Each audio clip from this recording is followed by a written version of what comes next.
Imagine opening a file and finding that your friendships were mapped like supply lines, your jokes transcribed as evidence, and your fears nudged on purpose. For many Americans in the mid-20th century, this was not a thought experiment.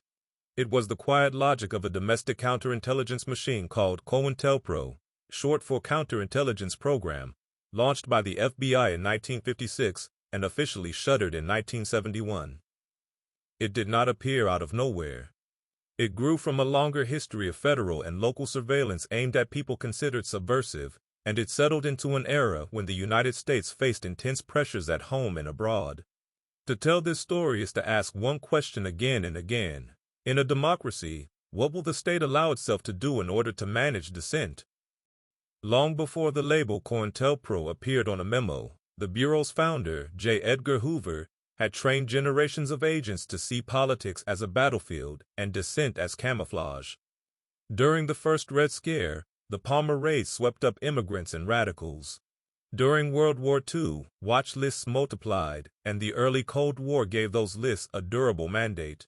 After 1945, the fear of Soviet espionage made internal security an all-purpose key that unlocked budgets, court orders, and cooperation from local police. By the mid-1950s, the FBI possessed a national network of field offices and informants, a culture that prized secrecy, and a director whose personal authority had few rivals. COINTELPRO offered a convenient box to place operations that had already begun informally, not merely to monitor, but to disrupt. Bureaucracies rarely advertise their methods, but their paperwork does. When the files leaked in the 1970s, they revealed a toolkit that became routine: place informants inside groups, copy their mail, wiretap telephones, conduct black bag break-ins to steal membership lists and private letters, forge anonymous notes that inflamed rivalries, feed stories to friendly reporters, nudge police toward raids timed to sap morale, whisper to landlords and employers, encourage friendly prosecutors to issue subpoenas that exhausted a group's time and funds, and quietly celebrate when a coalition cracked. The goal was not to win an argument in public. It was to keep movements small, divided, and exhausted. The first COINTELPRO target was the Communist Party USA, an easy sell to politicians across the spectrum. But as the 1960s opened, the Bureau's gaze widened to encompass civil rights organizations, the New Left, Puerto Rican independence groups, anti-war coalitions, student and women's organizations, and even some white supremacist groups. Surveillance of black leaders was not new. What changed was the scale and the explicit intent to neutralize what agents called black nationalist hate groups. In practice, that label stretched to include organizations and leaders whose central demand was equal citizenship. Field reports filed under racial matters turned church basements and campus meeting rooms into data sources, and the names of volunteers into lines on index cards that would follow them for years. The most infamous COINTELPRO document was a package sent anonymously to Martin Luther King Jr. in 1964, a letter urging him to kill himself. Written in a tone of moral indictment, it threatened exposure and humiliation. Decades later, investigators tied the letter to FBI operations aimed at discrediting King. The aim was not to defeat his philosophy in debate. It was to break a person so that a movement would falter. The episode revealed a broader logic. If you could not invalidate a message, you might still bury it beneath shame, suspicion, and fatigue. Tactics varied from city to city, but the pattern was national. Infiltration placed informants inside groups to report, divert, and sometimes provoke. Snitch jacketing, falsely labeling someone as an informant, could fracture a chapter overnight, pitting longtime friends against each other in an atmosphere of fear. Poison pen letters circulated anonymous accusations of theft, infidelity, or collaboration. Black bag jobs acquired internal memos and donor lists. Mail covers and electronic surveillance turned private conversations into operational data. Even when these methods did not land someone in court, they often succeeded in draining time, money, and trust, the most precious resources of any movement. The Black Panther Party drew concentrated attention. Founded in 1966, the Panthers ran free breakfast programs for children, community clinics, and political education classes that complicated the caricature of the group as merely violent. They also carried firearms openly in some jurisdictions and spoke the language of revolution, which made them a ready foil for officials who equated order with force. The FBI recruited informants in Panther chapters, stoked rivalries with other groups through forged letters, and passed intelligence to local police units. When police raids turned deadly, as they did in several cities, community members saw a pattern. Surveillance had prepared the ground, and disruption had made violence more likely by elevating paranoia and fear. It would be a mistake to draw the map too simply. COINTELPRO also ran operations against Ku Klux Klan organizations under the label White Hate, placing informants at high levels and exposing planned violence. Some of those operations almost certainly prevented harm. Yet the intensity and creativity of disruption fell disproportionately on movements for racial justice and against war, and the social costs there were different in kind. Disrupting a violent conspiracy to attack civilians is one thing. Undermining a voter registration drive or a coalition of churches, students, and workers is another. A democracy may pursue both safety and rights, but it must be honest about the difference between the two. The New Left provided a wide ocean of targets. Students for a Democratic Society, campus anti-war groups, draft resistance organizations, and women's collectives all encountered informants at meetings and break-ins at their offices. Anonymous letters landed on deans' desks just before a speaker arrived. Donors received unattributed packets filled with allegations. Landlords were warned about troublemakers. In some cities, local red squads within police departments worked in tandem with federal agents, sharing sources and tactics.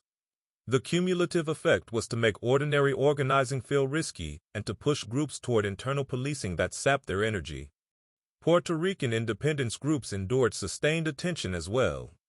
Leaders found themselves surveilled, their supporters questioned at work, their mail copied, their names filed under indexes with bureaucratic titles like Security Index, Rabble-rouser Index, and later the Administrative Index. To be listed was not to be convicted. It was to be available, to be the subject of a knock on the door at dawn, an inquiry to an employer, a search that turned the private outward. Even when no charges followed, the pressure redefined what it meant to speak and assemble in public. FBI culture mattered as much as formal policy. Training materials emphasized threats over rights. Field offices competed for approval from headquarters by showing results, and results could mean disrupted meetings as much as closed cases. When agents spend their days seeing communities through an intelligence lens, people become risks to manage rather than neighbors to serve. The moral hazard was baked in. Methods that succeeded at sowing confusion were praised, regardless of whether any law had been broken. A clever forgery could be more effective than a careful investigation, and the ledger that counted victories did not include the costs to public life. For years, almost no one outside government knew the scope of what was happening. That changed on March 8, 1971, when a small group calling itself the Citizens Commission to investigate the FBI broke into a bureau office in Media, Pennsylvania, and stole hundreds of files. They mailed the documents to reporters. Inside were memos that spelled out the counterintelligence mission in plain administrative prose: intensify factionalism, prevent the rise of a charismatic leader, expose, isolate, neutralize. The story landed on front pages.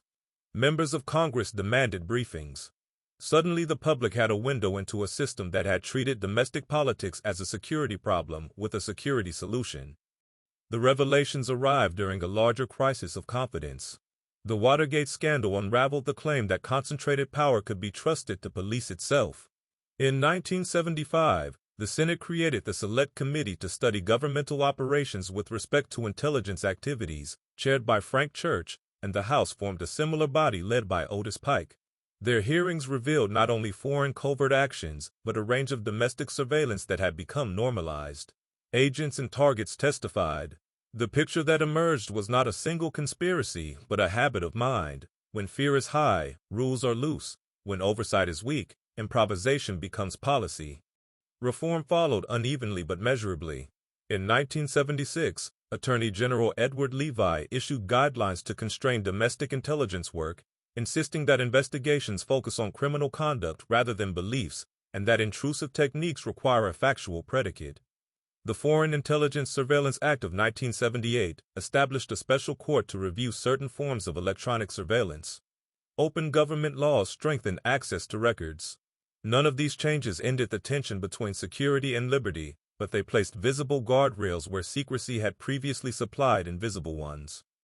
COINTELPRO's official end in 1971 did not repair the trust it damaged.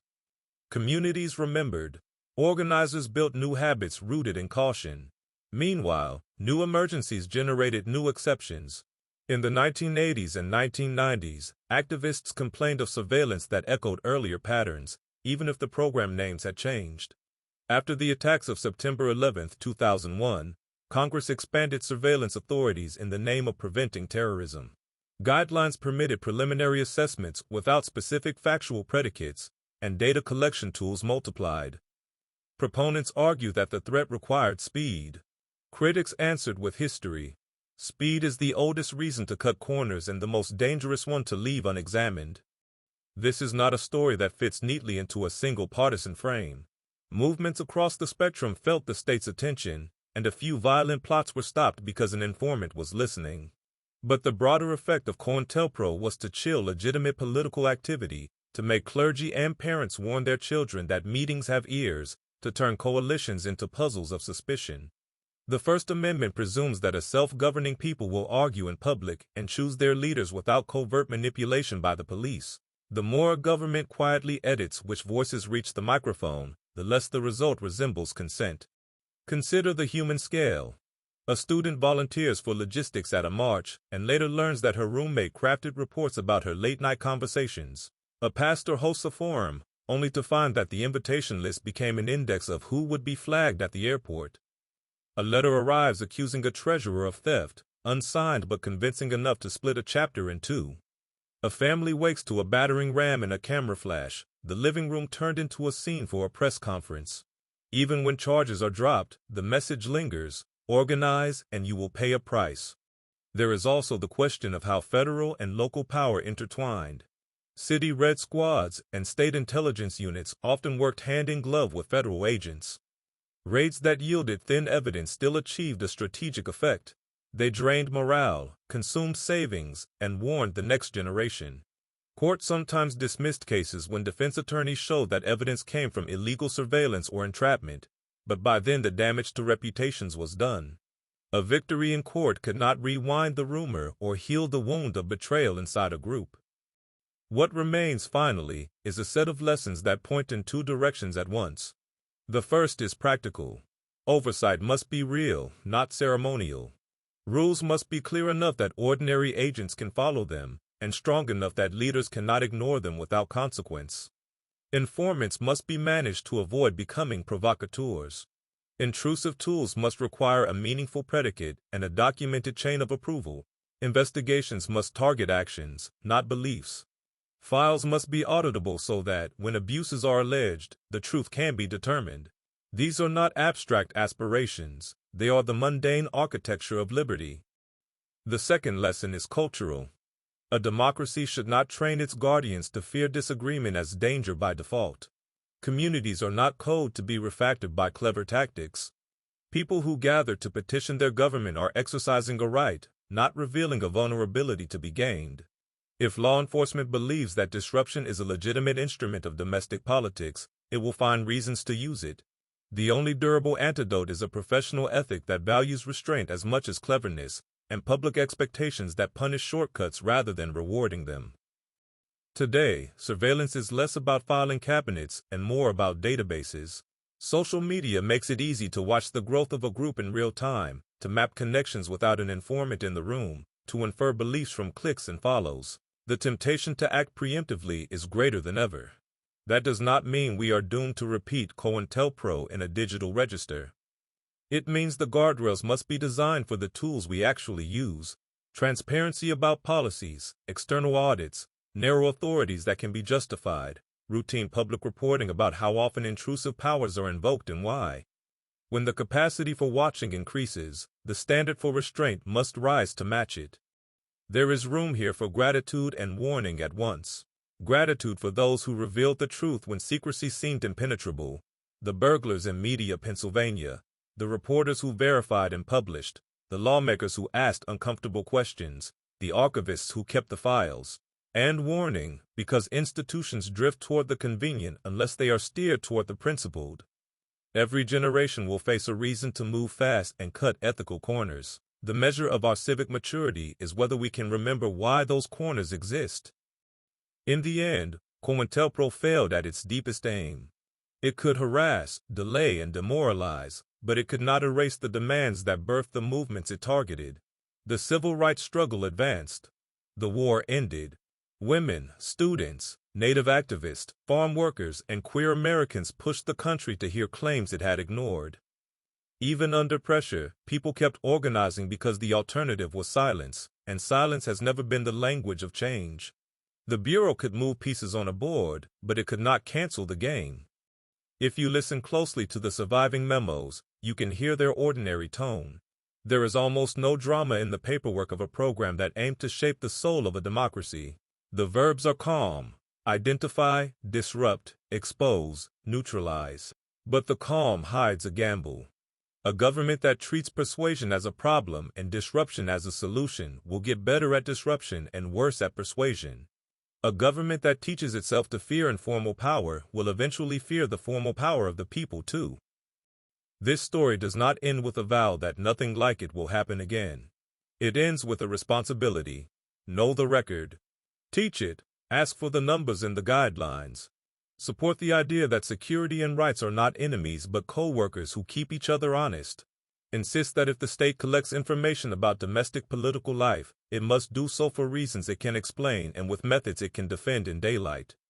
That is what it means to repair a breach of trust. COINTELPRO was a machine built to make citizens doubt one another. The most radical response is to do the opposite, to rebuild trust, to meet in public, to welcome oversight, to argue with respect, and to keep faith with the idea that disagreement is not a threat to the nation. It is evidence that the nation is alive.